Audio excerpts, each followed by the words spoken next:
Hi, guys. This is Tim from Pop Culture Addicts here for another weekly 5 at 5 edition. So this week, I thought it'd be kind of cool to talk about things that are part of the Star Wars universe, because this is, again, Star Wars Celebration Month. We've had May the 4th, we had Revenge of the 5th or 6th, depending on how you approach it. And now we're waiting anxiously for the 2 episodes to drop for Obi-Wan on May 27th. But I thought in the meantime, while we're celebrating Star Wars month, that we would look at movies that have Star Wars references in them. So they're not Star Wars movies, but they are other movies that reference Star Wars in one way or another. And these are my top 5. These are my favorite ones that do it. So here we go. Number 5. Number 5 is Pitch Perfect. So I can already hear Kathleen giggle, laughing, or cackling, or however you want to describe it, because I don't like musicals. But I don't classify Pitch Perfect as a musical. Yes, there's singing in it for no apparent reason whatsoever. They just break out in the song. Technically, yes, I guess it's a musical, but no, it's not a musical.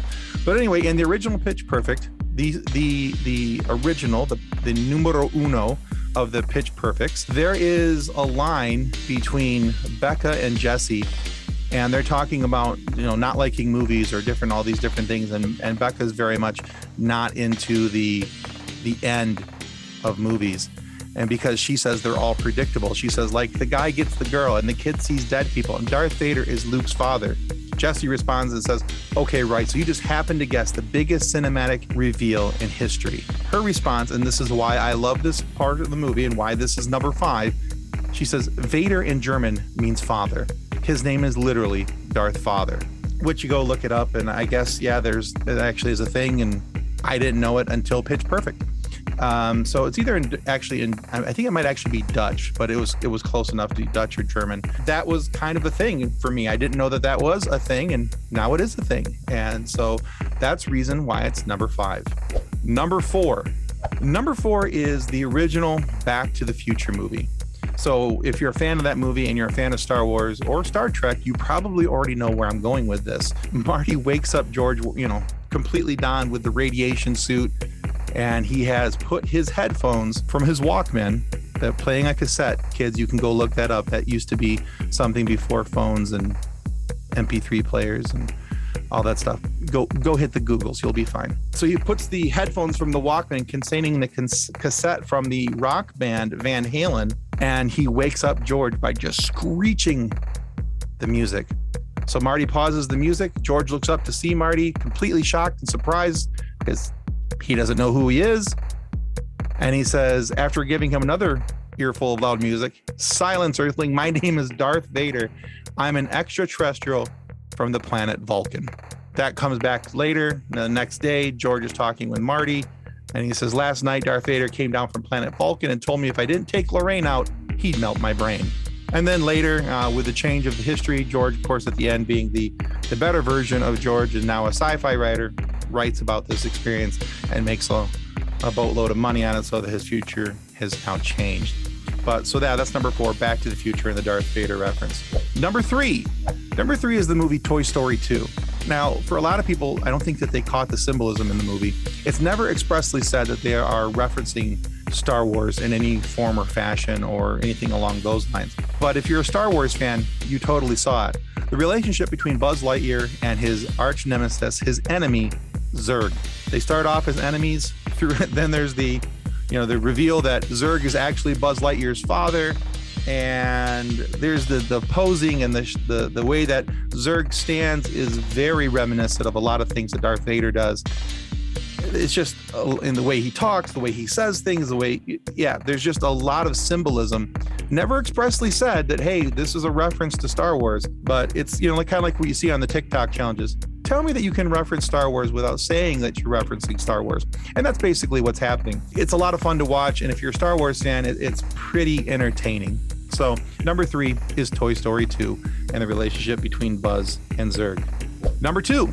Originally, I was gonna talk about these movies individually, separately, but I thought, it's part of a trilogy, so I'm just going to reference them together. Because off the top of my head, I'm not real sure if there's other Star Wars references in this set of movies.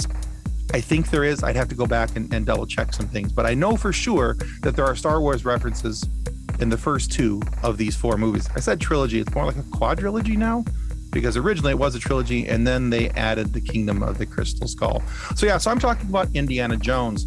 Now in Raiders of the Lost Ark, as Indy retrieves the Ark of the Covenant, there's hieroglyphics on the wall behind him, and those are C-3PO and R2-D2. Just kind of funny because now, we're watching Indiana Jones, who's played by Harrison Ford, who also plays Han Solo.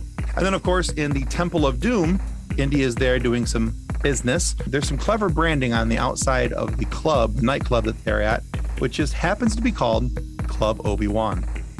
So there's those references there, and there's a few other things here and there, but definitely the Indiana Jones series, because of Harrison Ford, because of George Lucas' involvement in these, and those two items that we just mentioned, there's definitely some Star Wars references there. And as a matter of fact, this has even spawned memes that Indiana Jones is the dreams that Han Solo had when he was frozen in carbonite at the end of Empire Strikes Back and the beginning of Return of the Jedi. So there's some fun other little pop culture tie-ins there. But so Indiana Jones is number 2. And number 1, the Big Enchilada. Yeah, number 1. Okay, so I talk about this movie an awful lot. And if you didn't think that this was coming up when I was talking about movie references when it comes to Star Wars, then maybe you didn't hear me talk about it before. But I always say, if you haven't watched this movie, go rent it. Actually, go buy it. It's a fantastic movie. It's called Fanboys. The whole movie is a reference to Star Wars. There's references to Star Trek in this movie. There's references to Willow. There's references to Indiana Jones in this movie. George Lucas, they might either backed up the Brinks truck or he was just on board with the whole thing and turned over the keys to the kingdom, because the sights, the sounds, the images used are all just Lucas, except for, of course, the Roddenberry stuff with Star Trek. But even that stuff, they don't look, it's Star Trek-ish without calling it Star Trek. So we'll call it Star Trek Light. So that, so get as close as they could without getting sued, I think is what they were doing there. And there's even a reference in there about some of the good folks over at Viacom when they meet up with the Trek fans at the birthplace of James T. Kirk. But anyway, there's also some cameos in this movie, one by Carrie Fisher, one by Billy Dee Williams, and also Ray Park is in the movie. You may know him best as Darth Maul. But it's the whole movie, the way that it's written, what they talk about in the movie, the interchanges between people. Like I said, the sights, the sounds, images, everything that you can think of has something to do with Star Wars. Anyway, it's a really fun story about a bunch of friends trying to make sure that they're the first ones ever to see The Phantom Menace. So their plan is to go from Ohio all the way out to Lucas Ranch to break in and steal a copy and see it before anything else. There's a bunch of other cameos throughout the movie where a lot of other famous actors jump in and jump out. It's wonderfully cast, very funny. So again, if you haven't watched it, stop what you're doing. Well, as soon as this is done, stop what you're doing and go watch Fanboys. If you're a Star Wars fan, you will not regret it. So anyways, guys, that's my 5 at 5. Those are the top 5 Star Wars references and other pop culture movies that I thought that you guys might want to go look at, maybe double check. Some you probably already knew about, maybe some you did not. If you have other ones that you think that should have made this list, put it down in the comments below. I'd love to hear what references you guys have or what things that you have found in the Star Wars world. I'd be really excited to hear that. And please, if you like what you heard today, please make sure to like this video and click the little subscribe button that our editor John is going to put right up there on screen. Okay, guys, that's going to do it for us today on Pop Culture Addicts 5 at 5. Goodbye.